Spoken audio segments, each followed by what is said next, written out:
How's it going, everybody? Welcome back to Talking Wolves. Hope you guys are keeping well and safe, and we've got another FA Cup match preview on the channel today as Wolves will be taking on Chorley in the fourth round of the FA Cup. A real sort of David and Goliath matchup on paper, and I'm really looking forward to it. Chorley was a draw that was in the hat. I think a lot of people were looking forward to seeing if we could draw them after obviously what had happened in the 80s.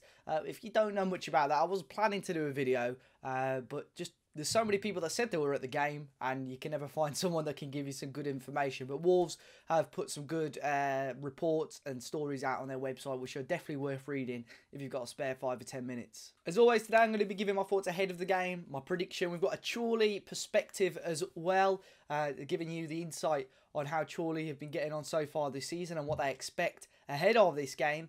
And as always, big shout out to our channel partners over at Football Prizes. Once again, another great Wolves prize up for grabs, and it's a Fernando Marçal signed and framed shirt for your chance to get involved in that and possibly win the Marçal shirt. There will be a link in the top of the description down below. But Wolves Chorley, like I said earlier on, a game that I'm really looking forward to, seeing how we can get on against sort of a non-league side. Look, Wolves, it's been a strange old time. I think spirits have been raised slightly with the news that we're possibly getting a signing in Willian José. Of course, a video about that was released last night. So I think people are a little bit happier than what we were on Saturday against, obviously, a defeat against West Brom, which is never too good, really. It's going to be intriguing to see how Nuno lines up for this game. Is he going to go strong? Is he going to rotate heavily? For me, I would try and go as strong as he can, but still add in that little bit of rotation. I think it's essential that we do rotate the team slightly. But I still think with the depth that we've got in the team, some of the rotated players, backup players as such, are still strong. And we should, no disrespect to Chorley, should be able to do the job to beat Chorley. Look, we all want an FA Cup run. Nuno took us as far as we had been in a long while a couple of years ago when we got to Wembley into the semi-final. But this is a great chance to get some silverware. Our draw, if we get through, would be against Southampton and Arsenal, if I remember correctly. Which I think on our day we could beat either of those sides as well. So we have got an opportunity to break through, and Arsenal, they are, the FA Cup is one of their favourite tournaments. I think Wolverhampton Wanderers have got a chance this season, if we want to go for it, to try and attempt and challenge for the FA Cup. Look, Chorley, it's going to be so interesting to see how they set up. Are they going to just try and play their natural way, or are they going to sort of sit 11 men behind the ball? We saw it recently, probably the best example, Tottenham versus Marine. Marine defended quite well, but at the same time, they hit the bar. They had a good chance. They could have taken the lead in that game. So, you can't go into this game just thinking that it's going to be a walkover straight away. Stranger things have happened in football, and especially the FA Cup as well. Look, for Wolverhampton Wanderers to play well, the pitch is going to be atrocious. It's not going to be like the carpet type surface that they're familiar with at Molineux. So they're not going to be able to get the ball and run one end of the pitch to the other. It's going to have to be quick. Probably some, we might see some direct balls over the top, which Chorley, I think, won't mind too much. But we've really just got to try and get a goal as early as we can, really. For the earlier we can get a goal, Chorley will probably be forced out slightly, and Wolves will have to take advantage and try and score a couple more goals. But I'm hoping this is an opportunity for Wolves to get back to winning ways after such a dismal run in the league. And it's an opportunity probably for a few players to make their mark. You look at it, we'll talk about the predicted, I'm going to do the predicted lineup now. In goal, I think John Ruddy. John Ruddy's our cup goalkeeper, isn't he? I think he'll get the start against Patricio. Be interesting to see how much he has to do tomorrow, if he's going to be kept busy. Right back, let's say we'll go with the 4-2-3-1. Right back, I'd go with Keanu Hoover. Left back, I'd go with Aït-Nouri. Centre backs, I'd probably see Kilman reintroduced. And then possibly alongside maybe Cody, Sace or Bolly. It's a toss-up between those three, I think, really. Midfield, I would suggest I'd possibly go Dendoncker and Otasowie. I think definitely Otasowie. or maybe Neves or Moutinho rather than Dendonga. I still think we need some sort of powerhouse in there, but we could see Vitinha play, Morgan Gibbs-White, Patrick Achone possibly ahead of Fabio Silva as well. You know, Chorley are going to be hungry. They're going to be very physical. You know, you're probably going to be fouled quite a number of times against these sort of teams. And the wingers really, imagine Adama Traore against these sort of guys. He would draw fouls for days, I think. But maybe a chance for the younger likes of Theo Corbiano or someone of that sort of ilk, really. It'll be interesting. I am intrigued to see how Nuno lines up for this game, if he rotates or does go quite strong for it. Anyway, here's Chris. He's a Chorley fan. He's done me a great video. I've asked him a few questions ahead of this game, and hopefully you guys can learn a little bit more about our FA Cup 4th round opponents. Hi guys, I'm Chris Blackburn. I've been a Chorley fan for 32 years, and thank you for having me on the Talking Wolves podcast. In terms of Chorley season so far, we've had a really good season.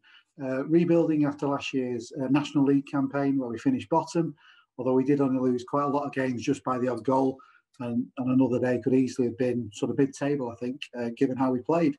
This season, slow start. I think a bit of a hangover from last season, but when we clicked into gear around October, really when we started beating Telford, 9 games unbeaten, which came to an end on New Year's Day when we lost to AFC Fylde.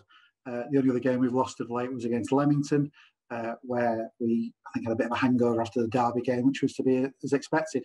But I think a marker of this season was the recent game against Farsley Celtic on Saturday, 2-1 down, but great team spirit to turn it round and get us a 3-2 win. Target for this season is without doubt to get promotion back to the National League.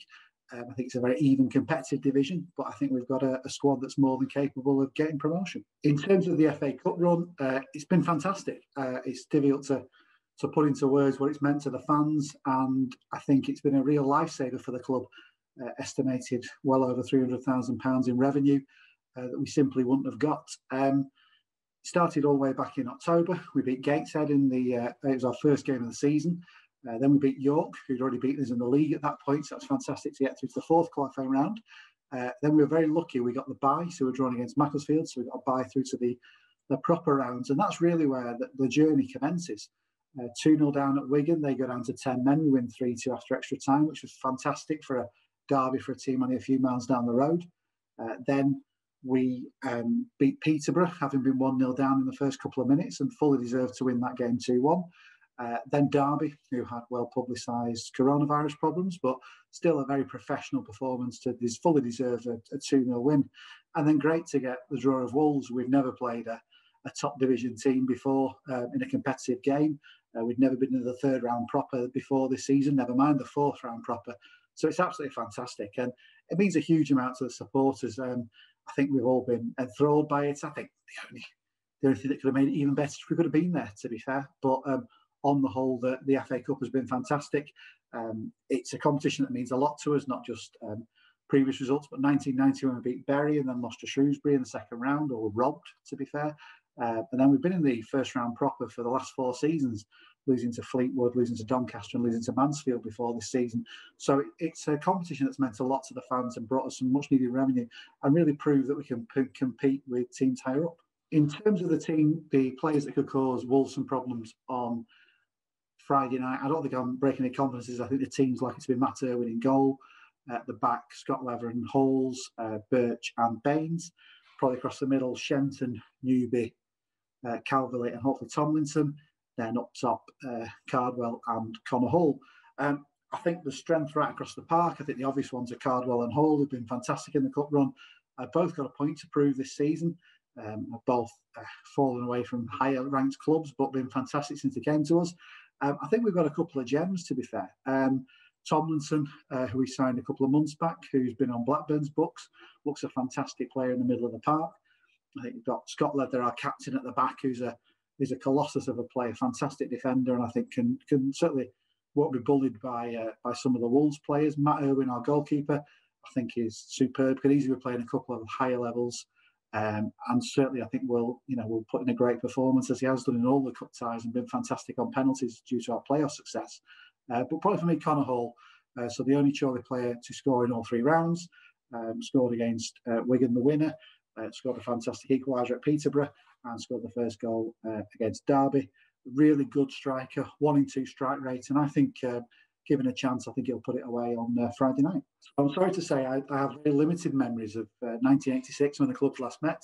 It was 2 years before my first game as a Chorley fan, but it's one of those games that I think every Chorley fan holds in really high esteem. Even fans like me who were pretty much brought up on it as a legend. So Ken Wright, who's the manager, is now the chairman of the club, been involved for well over 40 years. And some of the old faces you still see knocking about, like Ian Senior, the goalkeeper.